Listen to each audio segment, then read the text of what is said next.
Welcome to Impactful Advice, a podcast from Bergit, a research and strategy consulting firm. Each episode will delve into research methodologies and insights that inform how to develop and implement strategies. You can subscribe to Impactful Advice on your preferred podcast platform for impactful insights and advice.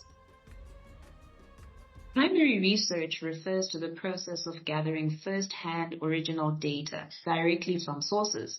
This type of research is conducted by researchers or individuals to address specific questions or problems.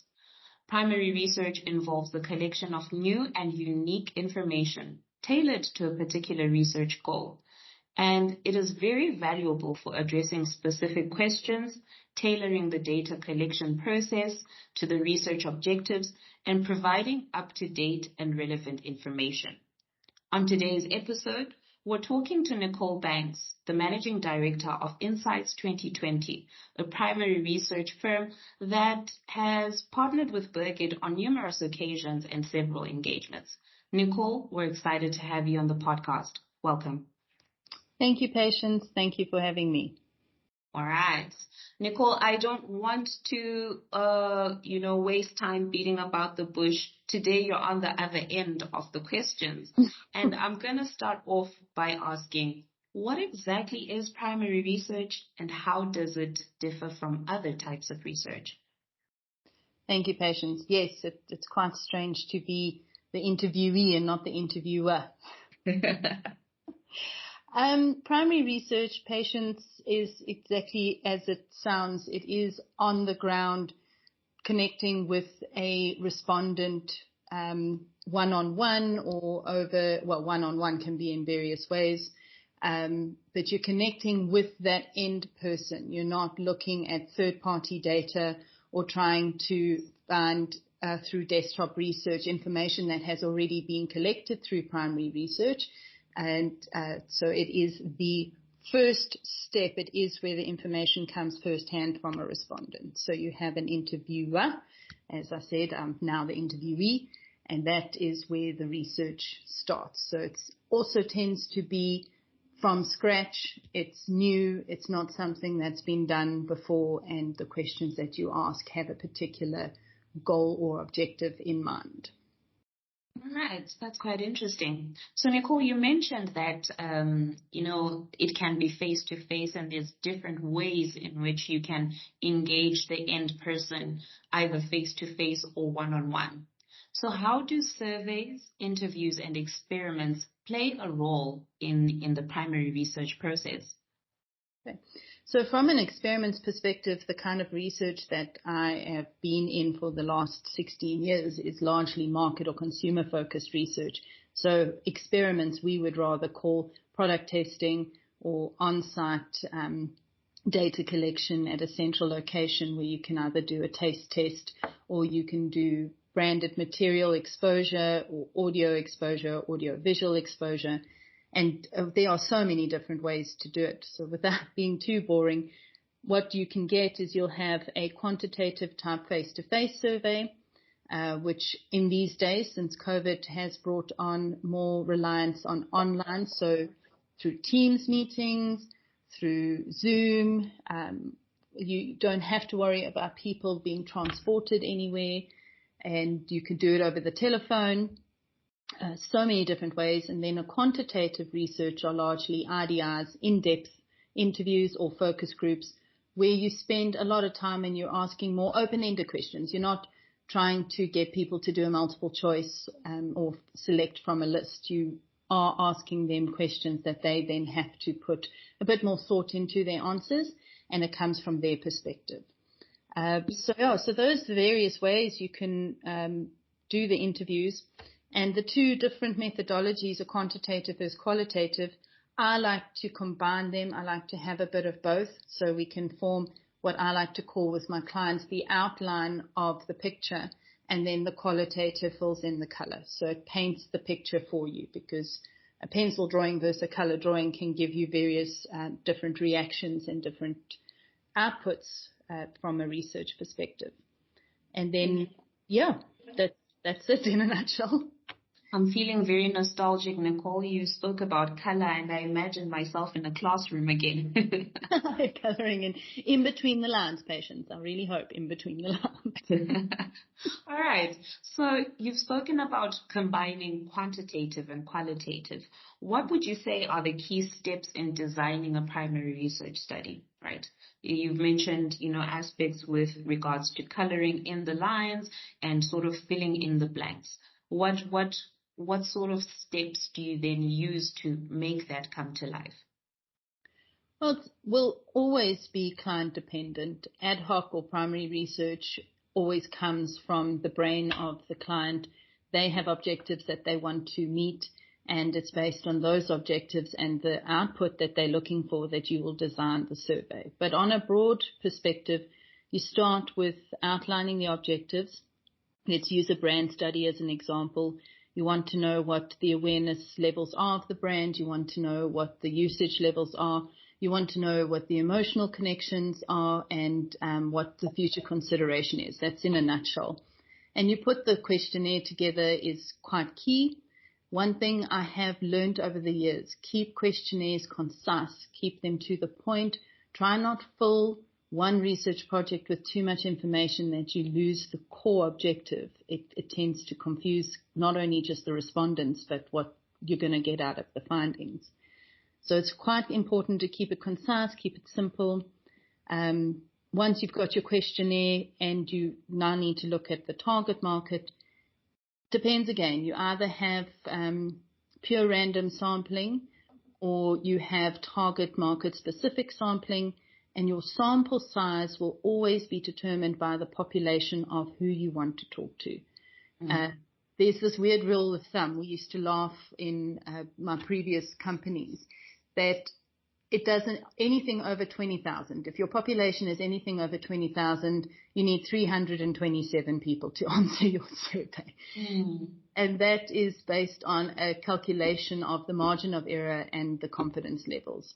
So any population 20,000 plus, you don't need too many more than 327 people until you want very granular analysis. And that's also quite a key element when it comes to research. The more granular you want your analysis to go, the larger your sample needs to be, because your end point, your last filter, if it starts with age, then gender, then education level, and then hobbies or interests, that last point, once you've got an 18-year-old who's female, who has a degree and likes to play tennis, you need to at least have 50 people there for your statistics and your results to be solid and valid, and not where they put in most research asterisks on it. As soon as you see an asterisk on anything, you know it's an unstable sample. That's quite interesting. So looking at some of the data points that you've brought up, which are relating to demographical information, how do you ensure ethical practices in the data collection and analysis process? Difficult, and it's getting harder and harder to do, particularly with things like Poppy coming through. Back in the day, you used to be able to collect people's names, ID numbers, telephone numbers, without risk of infringing personal information to acts, etc. These days, the easiest way or the quickest way is to always ask permission. So before you even start the study, dear respondent, my name is Nicole. I'm busy doing a research project looking at XYZ objectives. The more information you give the respondent, the less likely you are to lead them into or mislead them rather. So that protects one ethical practice. They need to know what they're going to be a part of. They also need to know where the information is going to go so that they don't feel like you've abused what they've given you. But the two key aspects of it is, are you willing to participate? You have every opportunity to relieve the survey whenever possible. And then in the analysis, those are incomplete and you don't use them. Because even leaving halfway, the respondent has decided they don't want to be a part of it. So you have to discard the interview completely. And then, of course, confidentiality. And when you ask them for their name and number at the end and they go, how are you going to keep my details confidential? It's easy. If you don't want your name and details for QC, because quality control is very important in research, which is when you phone back to ensure the interview happened, then you cannot use that person from a QC perspective, quality controls perspective. You'd have to use others that have given you permission to have their name and number. It's just about keeping the respondent relaxed, making sure they don't feel like you're trying to take their information and expose them, as it were, to the world on social media, etc. And the best way to do that is to keep them informed of what your goal is, what's your end goal when it comes to doing this research. And over and above, ethical issues, respondent fallouts, what other challenges do you commonly face? Well, in these days, budgets, that's a big challenge.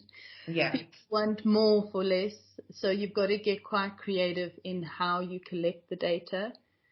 If you are trying to find a niche target market, so I always use the example, and it's never changed. If you want to go get the OC in the Eastern Cape in the mountains who doesn't come down unless she's come to fetch her grant, you start meeting environmental barriers and geographical barriers.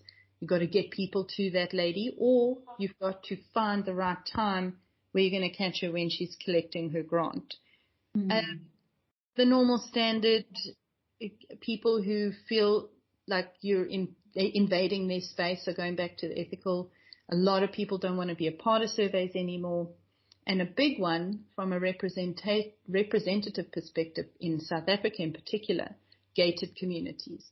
It's very difficult to say you've got a representative sample of Johannesburg or Sandton or Fourways when you haven't gone into Cedar Lakes or Fourways Gardens and you haven't been able to access those people. So those are the general challenges that you meet. Listen, budget is a challenge everywhere in research and strategy. 2022 has been quite a challenging year. Yep, that is for sure. Yeah. All right, Nicole. My last question is where Insights 2020 and Burgit come together.